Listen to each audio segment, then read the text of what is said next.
है मैं आपके साथ फरहान नाज SP ಸಾಬ್ರಿಗೆ ಭೇಟಿಯಾಗಕ್ಕೆ ಬಂದಿದ್ದೀವ್ರಿ. 6ನೇ ತಾರೀಕಿಗೆ ನನ್ನ ಗಂಡನ ಶೂಟ್ ಮಾಡಿ ಕೊಲೆ ಮಾಡಿದ್ರಿ ಸರ್. ಅದಕ್ಕಾಗಿ ನಾ ಮನವಿ ಕೊಡಕ್ಕೆ ಬಂದಿದ್ದೆ ರೀ. ಏನು ಮನವಿ ಕೊಡಕ್ಕೆ ಬಂದಿದೆ ಅಂದ್ರೆ ನಮಗೆ ಮತ್ತೆ ಜೀವದ ಬೆದರಿಕೆ ಬರಾತೈತ್ರಿ ಸರ್. ನನಗೆ ಜೀವದ ಬೆದರಿಕೆ ಬರಾತೈತೆ ಅಂತ ಹೇಳಿ ನನ್ನ ವಾರ್ಡಿನ ಮಂದಿ ಹೇಳಕತ್ತಾರ್ರಿ. ಏನಂತಂದ್ರೆ ನಾ 6 ಮಂದಿಗೂ ಕರ್ಕೊಂಡು ಹೋಗ್ತೀನಿ, ನಾ ಅಲ್ಲಿ ತನಕ ಬಂದು ಸರೆಂಡರ್ ಆಗಲ್ಲ ಅಂತ ಹೇಳಿ ಶೇಖ್ ಅಹಮದ್ ಮೋದಿ ಮತ್ತೆ ಅದನ್ನೇ ಒತ್ತಿ ಹೇಳಕತ್ತಾನ್ರಿ ಸರ್. ನನ್ನ ಕುಟುಂಬದವ್ರಿಗೆ ಎಲ್ಲರಿಗೂ ಪೊಲೀಸ್ ಪ್ರೊಟೆಕ್ಷನ್ ಕೊಡ್ರಿ ಅಂತ ಹೇಳಿ ನಾನು SP ಸಾಬ್ರಿಗೆ ಕೇಳಕ್ ಬಂದೀನಿ ಸರ್. ನಾವೊಂದು ವಾರ್ಡ್ ನಂಬರ್ 19 ಕಾರ್ಪೊರೇಟ್ ಆಗಿ 1700 ಮಂದಿಗೆ ನಾ ಹ್ಯಾಂಡಲ್ ಮಾಡಕ್ಕಿ ನನಗೆ ಅವರು ನ್ಯಾಯ ಕೊಡಲಾಗ್ಯಾರ. ಮತ್ತು ನಾನು 1700 ಮಂದಿ ನನಗೆ ನಂಬಿದವ್ರಿಗೆ ನ್ಯಾಯ ಹೆಂಗೆ ಕೊಡಿಸ್ಬೇಕ್ರಿ? ನನಗೆ ನ್ಯಾಯ ಆಗ್ಲಿಲ್ಲ ಅಂದ್ರೆ ನನ್ನ 1700 ಮಂದಿ ನನ್ನ ಮ್ಯಾಗ ಹೆಂಗೆ ನಂಬಿಕೆ ಮಾಡ್ಬೇಕ್ರಿ? ನನ್ನ ಗಂಡಗೆ ನ್ಯಾಯ ಆಗ್ಬೇಕಂತೇಳಿ ನಾನು SP ಸಾಬ್ರಿಗೆ ಭೇಟಿಯಾಗಕ್ಕೆ ಬಂದಿದ್ದೆ ರೀ. SP ಸಾಬ್ರು ಇನ್ನೂ 2 ದಿನ ಹೋಗ್ಲಿ ನಾನು ಮಾಡ್ತೀನಿ ಅಂತ ಹೇಳಿದಾರಿ ಸರ್. ಒಳ್ಳೆ ರೆಸ್ಪಾನ್ಸ್ ಕೊಟ್ರಿ ಸರ್. ನನ್ನ ಪೊಲೀಸ್ ಡಿಪಾರ್ಟ್ಮೆಂಟಿಂದ ಎಷ್ಟು ಆಗ್ತೈತಿ ಅಷ್ಟು ನಂಗೆ ಸಪೋರ್ಟ್ ಕೊಡ್ರಿ ಅಂತ ಹೇಳಿ ನಾನು ಹೇಳ್ಕೊಕ್ ಬಯಸ್ತೀನಿ ರೀ ಸರ್. ನನ್ನ ವಾರ್ಡ್ ನಂಬರ್ ಎಲ್ಲ ಮಂದಿಗಳು ಸಿಟ್ಟಾಗಿ ಕುಂತಾರಿ ಸರ್. ನನಗೆ ಅವರೇ ಇಲ್ಲಿ ಅಭಿಷ್ ಕಳಿಸ್ದವ್ರಿ ಸರ್. ನಮ್ಮ ರಾಜನಂತ ಮನುಷ್ಯ ಕರ್ಕೊಂಡು ಹೋದ್ರು ನಮ್ಮ ಮನೆಗೆ ಹೇಳ್ಕೊಂಡು ಕುಂತ್ರು ಹೆಂಗ ಹೇಳಿ ನನ್ನ ವಾರ್ಡ್ ಮಂದಿ ಎಲ್ಲರೂ ಬಂದು ನನಗೆ ಒತ್ತಿ ಕರ್ಕೊಂಡ್ ಬಂದಾರಿ ಸರ್. ಅದಕ್ಕಾಗಿ ನಾನು ನನ್ನ ಕುಟುಂಬದವ್ರ ಜೊತೆ ಬಂದು ಈ ಮನವಿಯನ್ನು ಸಲ್ಲಿಸಿದ್ದೇನ್ರಿ ಸರ್. ನನಗೆ ರಿಸೀವ್ಡ್ ಕಾಪಿನೂ ಕೊಟ್ಟಾರಿ ಸರ್ ಅಡಿಷನಲ್ SP ಸಾಬ್ರು. ಅದಕ್ಕಾಗಿ ನಾನು ಅವರನ್ನು ಇನ್ನೊಮ್ಮೆ ರಿಕ್ವೆಸ್ಟ್ ಮಾಡ್ತೀನಿ ರೀ ಸರ್, ಅವರಿಗೆ ನಮಗೆ ಪ್ರೊಟೆಕ್ಷನ್ ಕೊಡ್ರಿ ಅಂತ ಹೇಳಿ. ನನ್ನ ಮುಂದೆ ಅವ್ರು ಫೋನ್ ಹಚ್ಚಿ ಪೊಲೀಸ್ ಪ್ರೊಟೆಕ್ಷನ್ ಅನ್ನು ಕಳ್ಸಿದಾರೆ ಸರ್. ಇದು ರಿಸೀವ್ಡ್ ಕಾಪಿ ಕೊಟ್ಟಾರಿ ಸರ್ ನನಗೆ. ಇದು SP ಸಾಬ್ರು ಕೊಟ್ಟ ರಿಸೀವ್ಡ್ ಕಾಪಿ ರೀ ಸರ್. ಅವ್ರ ಕಿವಿಗೆ ಬಿದ್ದ ತಕ್ಷಣ ಓಡಿ ಬಂದು ಅವ್ರು ನನಗೆ ಹೇಳಾರಿ ಸರ್, ಹಿಂಗೆ ನಾನು ಕೇಳಲ್ಪಟ್ಟೆ, ನೀವೆಲ್ಲರೂ ಮನೆಯೊಳಗೆ ಇರ್ರಿ, ಈಗ ಮತ್ತೆ ಆಗು ಘಟನೆ ಆಗ್ತೈತಿ ಅಂತ ಹೇಳಿದ್ರಿ ಸರ್. ಎಷ್ಟು ಪೊಲೀಸ್ ಫೋರ್ಸ್ ಇದ್ದು ಗನ್ ಒಳಗೆ ಬಂದಾವ್ರಿ ಸರ್. ಈಗ ಅವ್ರಿಗೆ ಮತ್ತೆ ನಂಬಕ್ ಆಗೋದಿಲ್ರಿ ಸರ್. ಇಷ್ಟು ಪ್ರೊಟೆಕ್ಷನ್ ಇದ್ರು ಆ ದುಷ್ಕರ್ಮಿಗಳು ಬಂದು ಇಂಥ ದೊಡ್ಡ ಕೆಲಸ ಮಾಡಿ ನನ್ನ ಗಂಡನ ಜೊತೆ ಮಾಡಿ ಹೋಗ್ಯಾರಿ ಸರ್. ನಾನು ಧೈರ್ಯ ಮಾಡಿ ನನ್ನ ಗಂಡನ ಸಲ ನಾ ಹೋರಾಡ್ತೀನಿ ರೀ ಸರ್. ನನ್ನ ಗಂಡಂಗೆ ನ್ಯಾಯ ಸಿಗತನ ನಾನು ಹೋರಾಡ್ತೀನಿ ರೀ ಸರ್. ಪೊಲೀಸಿಗೆ ನಾನು ನನ್ನ ಗಂಡಗೆ ನ್ಯಾಯ ಕೊಡಬೇಕು ಫಸ್ಟ್ ಆಫ್ ಆಲ್. ಆದ ನಂತರ ನನ್ನ ಕುಟುಂಬದವರಿಗೆ ನನ್ನ ಎಲ್ಲ ವಾರ್ಡ್ ನಂಬರ್ 19 ವಾರ್ಡ್ ನವರಿಗೆ ಅವರ ಜನಪ್ರಿಯ ಇದ್ರು ಸರ್. ಎಲ್ಲರಿಗೂ ಹಲ್ಲು ಒಳಗೆ ಇರ್ದಾರ್ರಿ ಸರ್. ಇವ್ರು ರಾಜಕಾರಣಿ ಒಳಗೆ ಬೆಳಕತ್ತಾರಂತ ಹೇಳಿ ಅವ್ರಿಗೆ ಹೊಟ್ಟಿ ಕಿಚ್ಚಿ ಅವ್ರಿಗೆ ಆಲಾರ್ ಕೆಲಸ ಇವ್ರು ಮಾಡಾಕತ್ತಾರಂತ ಹೇಳಿ ಇಂಥ ದೊಡ್ಡ ಘಟನೆ ಮಾಡಿದಿರಿ ಸರ್. ಯಾರು ಮಾಡಿದ್ರಂದ್ರೆ ಶೇಖ್ ಅಹಮದ್ ಮೋದಿ ರೀ ಸರ್, ಆಸಿಫುಲ್ಲಾ ಖಾದ್ರಿ ರೀ ಸರ್, ತನ್ವೀರ್ ಪೀರಾ ಮತ್ತು ವಾಜಿದ್ ಪೀರಾ. ಈ 4 ದುಷ್ಕರ್ಮಿಗಳು ಪ್ಲಾನ್ ಮಾಡಿ ನನ್ನ ಮನೆ ಹತ್ತಿರನೇ ಅವ್ರಿಗೆ ಹೊಡೆದು ಸಾಯಿಸಿದ್ರಿ ಸರ್. ಗುಂಡಕ್ಕೆ ಹೊಡೆದ್ರಿ ಸರ್. ಗುಂಡಿಟ್ಟು 8 ಗುಂಡು ಹಾಕಿದ್ರಿ ಸರ್. ನನ್ನ ಕಣ್ಣು ಮುಂದೆನೆ ನೋಡಿದೀನಿ ರೀ ಸರ್. ನನ್ನ ಕಣ್ಣು ಮುಂದೆ ನಡೆದ ಘಟನೆ ರೀ ಸರ್. ಇದು ನಾನೇ ಮಾಡೀನ್ರಿ ಸರ್. ನನ್ನ ಕೈಲಿ ಬರೆದು ನಾನೇ FRI ಮಾಡೀನ್ರಿ ಸರ್. ಕಾಪಿ ಐತ್ರಿ ಸರ್ ನನ್ನ ಕಡೆ. ರಿಸೀವ್ ಮಾಡಿವ್ರಿ ಸರ್ ಹೋಗಿ ಪೊಲೀಸ್ನವ್ರ ಕಡೆ. ಹಾ ರೀ ಸರ್. ನಾ ಏನ್ ರಿಕ್ವೆಸ್ಟ್ ಮಾಡ್ಬೇಕಂದ್ರ 2 ದಿನ ಆಗಿ ಹೋತ್ರಿ ಸರ್. 2 ದಿನ ಆಗಿ ಹೋಯ್ತ್ರಿ ಸರ್. ಇನ್ನೂ ತನಕ ಏನು ಪೊಲೀಸ್ ತನಿಖೆ ಮಾಡಿಲ್ರಿ ಸರ್.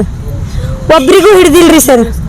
ನಾ ಅವ್ರಿಗೆ ಅದೇ ರಿಕ್ವೆಸ್ಟ್ ಮಾಡಕತ್ತೀನಿ, ಆದಷ್ಟು ಬೇಗ ಆ ದುಷ್ಕರ್ಮಿಗಳಿಗೆ ಅರೆಸ್ಟ್ ಮಾಡ್ಲಿ, ನನ್ನ ಗಂಡಗೆ ನ್ಯಾಯ ಕೊಡಿಸ್ಬೇಕಂತ ಹೇಳಿ ನಾ ಪೊಲೀಸಿಗೆ ಮನವಿ ಕೊಡಕ್ ಬಂದಿದ್ದೇರಿ ಸರ್.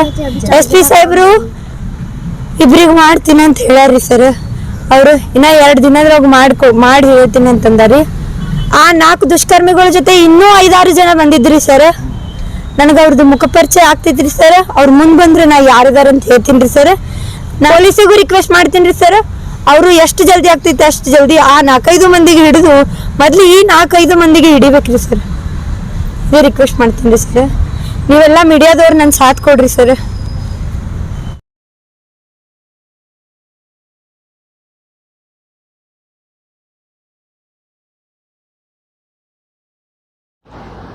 ನೋಡಿ, ಯಾವುದೇ ಈ ರೀತಿಯ ಘಟನೆಗಳು ನಡೆದಾಗ ಒಬ್ಬರೊಬ್ಬರು ಅವರವರ ಮನಸ್ಸಿಗೆ ಏನೇನು ಅನಿಸುತ್ತೆ ಅದನ್ನು ಎಕ್ಸ್ಪ್ರೆಸ್ ಮಾಡೋದಕ್ಕೆ ಅವಕಾಶ ಇದೆ, ಅವ್ರು ಮಾಡ್ತಾ ಇರ್ತಾರೆ.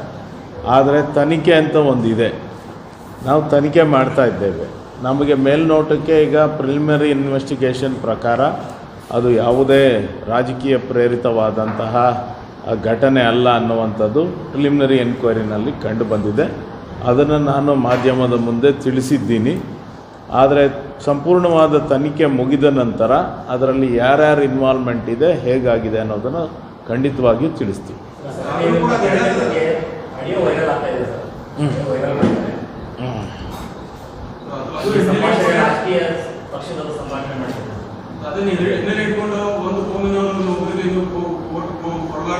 ಸ್ಪಷ್ಟ ಮಾಹಿತಿ ಕೊಡೋ ರೀತಿಯಲ್ಲಿ ಮಾತಾಡ್ತಾರೆ ಪ್ರೆಸ್ ಮೀಟಲ್ಲಿ.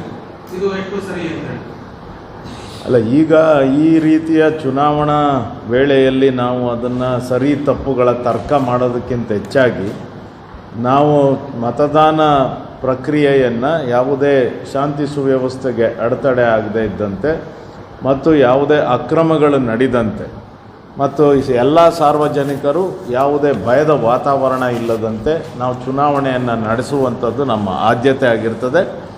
ಆ ಬಗ್ಗೆ ನಾವು ಈಗಾಗಲೇ ಸಂಪೂರ್ಣವಾದ ಎಲ್ಲ ರೀತಿಯ ಪ್ರಯತ್ನ, ಎಲ್ಲ ರೀತಿಯ ಪ್ರಿಪರೇಷನನ್ನು ಮಾಡಿಕೊಂಡಿದ್ದೇವೆ. ಸಫಿಷಿಯೆಂಟಾಗಿ ಫೋರ್ಸನ್ನು ಹಾಕ್ಕೊಂಡಿದ್ದೇವೆ. ಯಾರೂ ಕೂಡ ಸಾರ್ವಜನಿಕರಿಗೆ ಭಯದ ವಾತಾವರಣವನ್ನು ಸೃಷ್ಟಿ ಮಾಡುವಂಥ ನಿಟ್ಟಿನಲ್ಲಿ ಪ್ರಯತ್ನ ಮಾಡಿದರೂ ಕೂಡ ಅವರ ಮೇಲೆ ಕಠಿಣವಾದ ಕ್ರಮವನ್ನು ತೆಗೆದುಕೊಳ್ತೇವೆ. ಈಗ ನಮ್ಮ ಆದ್ಯತೆ ಏನಿದೆ ಅಂತ ಹೇಳಿದ್ರೆ, ಪ್ರಥಮವಾಗಿ ಚುನಾವಣೆಯನ್ನು ಸುಸೂತ್ರವಾಗಿ ನಡೆಸುವಂಥ ನಿಟ್ಟಿನಲ್ಲಿ ನಾವು ಎಲ್ಲ ರೀತಿಯ ಪ್ರಯತ್ನವನ್ನು ಮಾಡಿಕೊಂಡಿದ್ದೇವೆ. ಹಲವಾರು ಜನರು ಆ ರೀತಿಯ ಸ್ಟೇಟ್ಮೆಂಟನ್ನು ಅವರ ಮನಸ್ಸಿಗೆ ಏನು ತಿಳುವಳಿಕೆ ಇದೆ ಅದನ್ನು ತಿಳಿಸ್ತಾ ಇರ್ತಾರೆ. ಆದರೆ ತನಿಖೆ ಮುಗಿದ ನಂತರವಷ್ಟೇ ನಾವು ಸ್ಪೆಸಿಫಿಕ್ ಆಗಿ ಇದೇ ಕಾರಣಕ್ಕೋಸ್ಕರ ಆಗಿದೆ ಅನ್ನೋದನ್ನು ಹೇಳ್ಬೋದಾಗಿದೆ.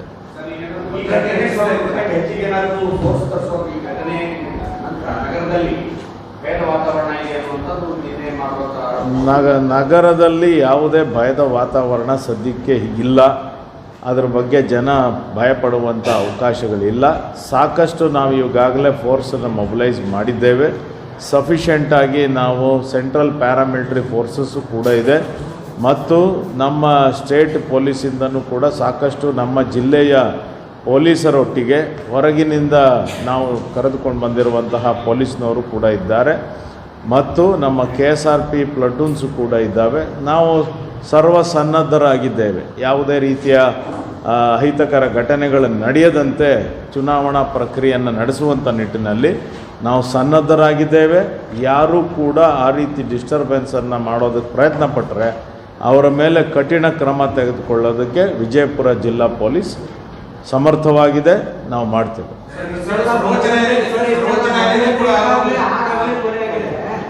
ಇಷ್ಟೆಲ್ಲ ಭದ್ರತೆ ಇದೆ, ಚುನಾವಣಾ ನೀತಿ ಸಂಹಿತೆ ಜಾರಿ ಆದಾಗಿಂದ CRPF ಪ್ಯಾರಾಮಿಲಿಟರಿ ಪಡೆ ಇಷ್ಟೆಲ್ಲ ಸೆಕ್ಯೂರಿಟಿ ಇದೆ, ಆದ್ರೂ ಆಡಾಗಲೇ ಕೊಲೆ ಆಗಿದೆ ಅಲ್ಲ.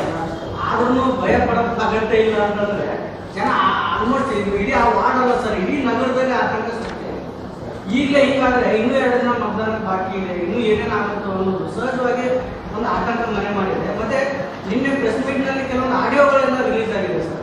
ಅದಕ್ಕೆ ಸಂಬಂಧಪಟ್ಟ ಆಡಿಯೋಗಳು ತಮ್ಮ ಇಲಾಖೆಗೆ ಮೊದಲು ಬಂದಿದ್ರೆ ಅನುಕೂಲ ಇರ್ತೇನೆ. ಆದ್ರೆ ಬಹಿರಂಗವಾಗಿ ಮಾಧ್ಯಮಗಳ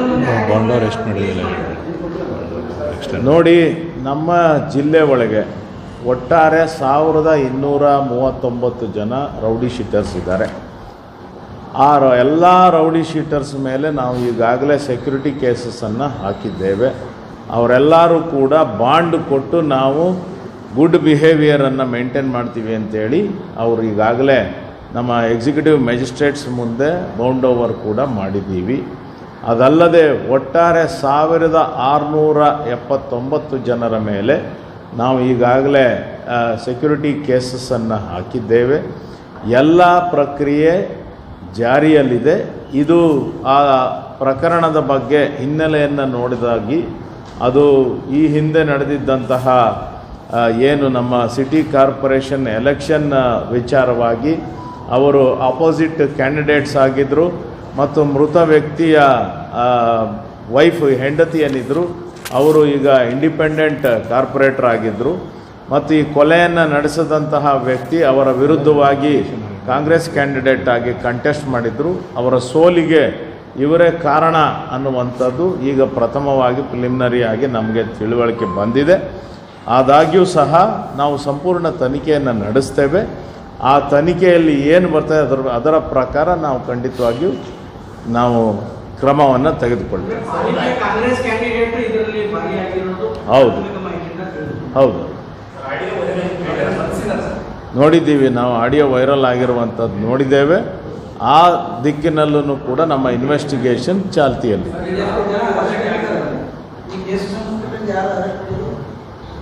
ಅದು ತನಿಖೆ ವಿಚಾರ ಆದ್ದರಿಂದ ನಾವು ಪ್ರೆಸ್ ಮುಂದೆ ಈಗ ಹೇಳೋದಕ್ಕೆ ನಾನು ಬಯಸೋದಿಲ್ಲ. ಆದರೆ ಇನ್ವೆಸ್ಟಿಗೇಷನ್ ಆನ್ ಟ್ರ್ಯಾಕ್ ಇದೆ. ಸದ್ಯದಲ್ಲೇ ಎಲ್ಲ ಆರೋಪಿತಗಳನ್ನು ಅರೆಸ್ಟ್ ಮಾಡ್ತೀವಿ. ಪೊಲೀಸ್ ಮುಖಂಡರು ಇದು ಎಲೆಕ್ಷನ್ ಸಂಬಂಧಪಟ್ಟ ಹೇಳ್ತೀನಿ.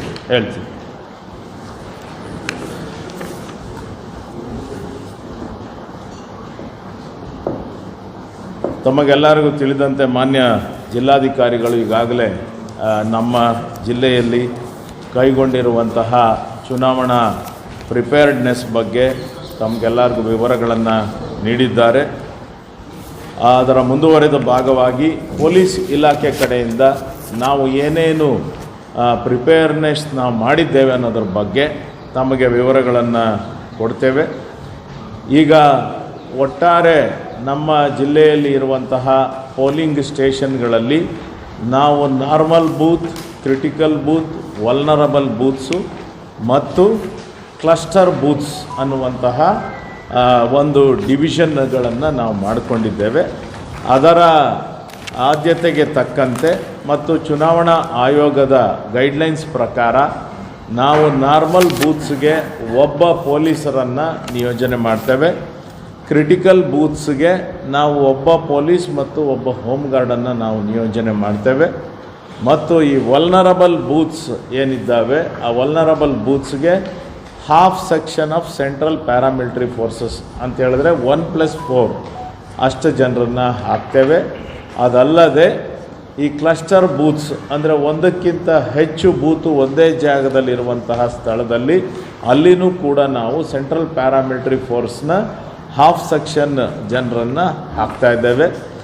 ಈ ಎಲ್ಲ ನಿಯೋಜನೆಗೆ ಮೇಲೆ ಸೂಪರ್ವೈಸರಿ ಮೊಬೈಲ್ಸನ್ನು ನಾವು ಹಾಕ್ತಾಯಿದ್ದೇವೆ ಮತ್ತು ಅದರ ಮೇಲೆ ಇನ್ನೂ ಮೇಲಿನ ಹೆಚ್ಚುವರಿ ಸೂಪರ್ವೈಸರಿ ಅಂದರೆ ಸಬ್ ಇನ್ಸ್ಪೆಕ್ಟರ್ ಲೆವೆಲ್ನ ಅಧಿಕಾರಿಗಳನ್ನು ಸೂಪರ್ವೈಸರ್ಗೆ ಹಾಕ್ತಾಯಿದ್ದೇವೆ. ಅವರ ಮೇಲೆ ಇನ್ಸ್ಪೆಕ್ಟರ್ ದರ್ಜೆ ಅಧಿಕಾರಿಗಳನ್ನು ನಿಯೋಜನೆ ಮಾಡ್ತೀವಿ ಮತ್ತು ಅದರ ಮೇಲೆ DSP ಕೂಡ ಒಬ್ಬೊಬ್ಬರು, ಒಂದು ಕಾನ್ಸ್ಟಿಟ್ಯುನ್ಸಿಗೆ ಒಬ್ಬ DYSP ದರ್ಜೆಯ ಅಧಿಕಾರಿ ಮತ್ತು 3 ಜನ ಇನ್ಸ್ಪೆಕ್ಟರ್ ದರ್ಜೆಯ ಅಧಿಕಾರಿಗಳು ಮತ್ತು 10 ಜನ PSI ದರ್ಜೆಯ ಅಧಿಕಾರಿಗಳು ಮತ್ತು ಸಿಬ್ಬಂದಿಗಳನ್ನು ನಾವು ನಿಯೋಜನೆ ಮಾಡಿದ್ದೇವೆ. ಒಟ್ಟಾರೆಯಾಗಿ ಜಿಲ್ಲೆಯಲ್ಲಿ ಇರುವಂತಹ ಎಲ್ಲ ಬೂತ್ಗಳಿಗೆ ಸಫಿಷಿಯೆಂಟಾಗಿ ನಾವು ಪೊಲೀಸರನ್ನು ನಿಯೋಜನೆ ಈಗಾಗಲೇ ಮಾಡಿಕೊಂಡಿದ್ದೇವೆ.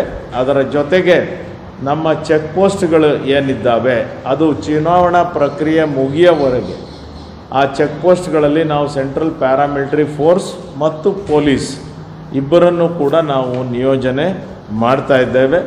ಒಟ್ಟಾರೆಯಾಗಿ ನಮ್ಮ ಜಿಲ್ಲೆಯಲ್ಲಿ ಈಗ 2765 ಜನ ಪೊಲೀಸರು ಮತ್ತು 2223 ಜನ, ಒಟ್ಟಾರೆಯಾಗಿ 4975 ಜನರಷ್ಟು ನಾವು ಪೊಲೀಸರನ್ನು ಚುನಾವಣಾ ಪ್ರಕ್ರಿಯೆಗೋಸ್ಕರ ನಿಯೋಜನೆ ಮಾಡ್ತಾ ಇದ್ದೇವೆ.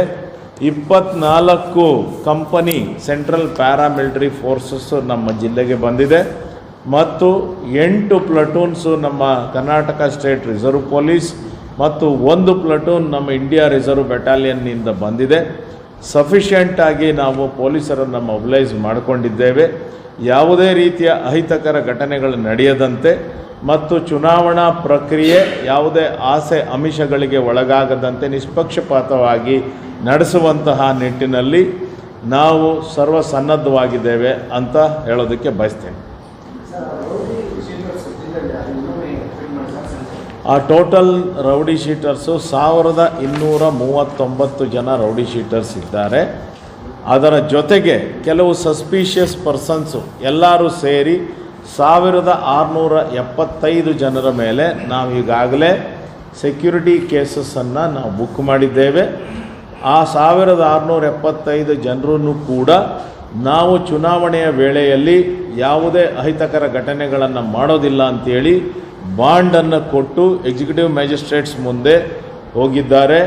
ಅವರು ಆ ರೀತಿ ಏನಾದರೂ ಆ ಅಹಿತಕರ ಘಟನೆ ನಡೆಸೋದಕ್ಕೆ ಪ್ರಯತ್ನ ಮಾಡಿದಂಥ ಪಕ್ಷದಲ್ಲಿ ಮತ್ತು ಆ ಬಾಂಡ್ನಲ್ಲಿ ನಾವು ಏನು ಕಂಡೀಷನ್ಸ್ ಹಾಕಿದ್ದೀವಿ ಅದನ್ನು ವಯೋಲೇಟ್ ಮಾಡಿದಂಥ ಪಕ್ಷದಲ್ಲಿ ಅವರು ಏನು ಬಾಂಡ್ ಕೊಟ್ಟಿದ್ದಾರೆ ಆ ಹಣವನ್ನು ನಾವು ಫೋರ್ಫಿಟ್ ಮಾಡ್ಕೋಬೋದಾಗಿದೆ ಮತ್ತು ಯಾರು ಶ್ಯೂರಿಟಿ ಕೊಟ್ಟಿದ್ದಾರೆ ಅವರ ಮೇಲೆ ಕೂಡ ಕ್ರಮವನ್ನು ತೆಗೆದುಕೊಳ್ಳುವಂಥ ಅವಕಾಶ ಇದೆ. ಹಾಗಾಗಿ ನಾವು ಅದಲ್ಲದೆ ನಿರಂತರವಾಗಿ ಈಗ ನಿನ್ನೆ ನಡೆದಂತಹ ಪ್ರಕರಣವನ್ನು ಕೂಡ ನಾವು ಕನ್ಸಿಡರ್ ಮಾಡಿ ಪ್ರತಿದಿನ ನಾವು ಎಲ್ಲ ರೌಡಿ ಶೀಟರ್ಸ್ ಮೇಲೆ ಮತ್ತು ಈ ರೀತಿಯ ಇಂಟಿಮಿಡೇಷನ್ ಮಾಡುವಂತಹ ಅವಕಾಶ ಇರುವಂಥವ್ರ ಮೇಲೆ, ಜನರಿಗೆ ಭಯದ ವಾತಾವರಣವನ್ನು ಸೃಷ್ಟಿ ಮಾಡುವಂತಹ ವ್ಯಕ್ತಿಗಳ ಮೇಲೆ ತೀವ್ರವಾದ ನಿಗಾ ವಹಿಸಿದ್ದೇವೆ. ಅವರೇನಾರು ಆ ರೀತಿಯಾದ ನಡೆನುಡಿಗಳನ್ನು ತೋರಿಸಿದಂಥ ಪಕ್ಷದಲ್ಲಿ ತಕ್ಷಣವೇ ಅವರ ಮೇಲೆ ನಾವು ಕ್ರಮ ತೆಗೆದುಕೊಳ್ತೇವೆ ಅಂತ ಹೇಳೋದಕ್ಕೆ ಬಯಸ್ತೀನಿ. Thank you.